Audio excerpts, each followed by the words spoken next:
এই দেখো আজকে আমি তোমাদের পিঠে বানানো দেখাবো। এই দেখো এটা হচ্ছে তো নমস্কার বন্ধুরা, সবাই কেমন আছো? আশা করি সবাই ভালো আছো। আবার একটা ইন্টারেস্টিং ভিডিও নিয়ে চলে আসলাম তোমাদের সামনে। আশা করি যারা গ্রামে থাকে তারা হয়তো এই পিঠেটা খেয়েছে, আর যারা খাওনি তাহলে আমার বৌদি রেসিপিটা দেখে নাও। প্রথমে আতপ চাল সুন্দর করে ধুয়ে ভিজিয়ে রেখেছি।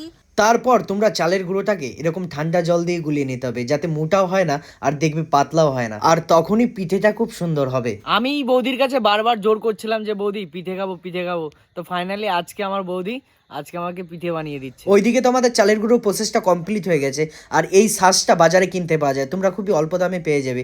তারপর যখনই দেখবে শাঁসটা উষ্ণ গরম হয়ে গেছে তখনই চালের গুঁড়োটা ছাঁচের মধ্যে দিয়ে দিতে হবে। যখন দেখবে এই যে এরকমটা হয়ে গেছে তখনই আমি ঢেকে দেবো, তুমি ছাঁচের উপরে প্লেটটা দিয়ে ঢেকে দিয়েছো কেন? যাতে ভাপটা বসে পিঠেটা সুন্দর করে সিদ্ধ হয়ে যায় আর ফুলে ওঠে। ও আচ্ছা, ওই জলীয় বাষ্পর মধ্যে আটকে যাবে আর পিঠেগুলো উপর থেকে মানে হয়ে যাবে, তাই তো? আর এটা কিন্তু খুব গুরুত্বপূর্ণ প্রসেস, এটাকে ঢেকে ঢেকে রাঁধতে হবে, না হলে নরম হবে না, খেতে ভালো লাগবে না। বেশিক্ষণ ভাজতে হবে না, 5 মিনিট নাগাদ রেখে দিলে পিঠেটা দেখবে হয়ে এসেছে।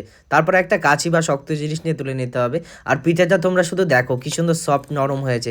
আর চাইলে তোমরা দুধ দিয়ে খেতে পারো, চাইলে তোমরা শুধু খেতে পারো বা অন্য কিছু খেতে পারো, সেটা তোমাদের ব্যক্তিগত ব্যাপার। আর আমি রেকমেন্ড করবো যে দুধ দিয়ে সব থেকে ভালো লাগে, বুঝতে পারলা? এটা হচ্ছে মানে পিঠে তো দুধ দিয়ে সব থেকে ভালো লাগবে। শুধু ভিডিও দেখলে হবে না, একদিন ট্রাই করে দেখতে হবে। আমার তো মনে হয় তোমরা বানিয়ে খাবে না, কিন্তু একদিন চেষ্টা করে দেখো।